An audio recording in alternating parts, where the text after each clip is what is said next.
sanibonani. Lo khulumayo umama uSibisi ngaphansi koMzinyathi kumasipala waseNdumeni.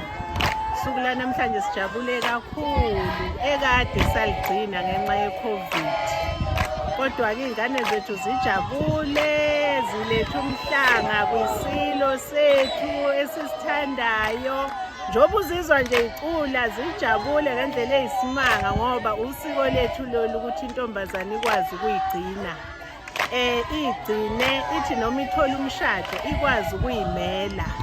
Ngoba umshado uyisibusiso esivela kuNkulunkulu, kodwa ukuyigcina uhamba uyoshada wazi ukuthi umama oqotho. Njengoba singomama nje sigcwele lapha sifundisa abantwana ukuthi bakwazi ukuyimela, njengoba i-GBV ukuhlukunyezwa kubantu besifazane kukuningi kangaka nje, silwisana nakho ukuthi ingane yentombazane ikwazi ukuyimela, ikwazi ukuyithathela iy'nqumo, ibifundile. Ngoba manje sesiphethe amanye amatshitshi-ka lesikhathi samanje ukuthi akathi ezazi imvelaphi yakhe, kodwa manje futhi efundile njalo. Njengoba ubona nje abanye bavela basema-universities, abanye bayasebenza, abanye badrayiva iy'moto zabo, ngabala ngithini. Njengoba uzwa nje umsindo, sijabule ngendlela eyisimanga.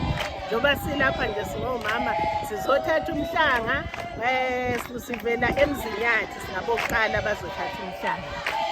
Siyabonga. Behind the scene,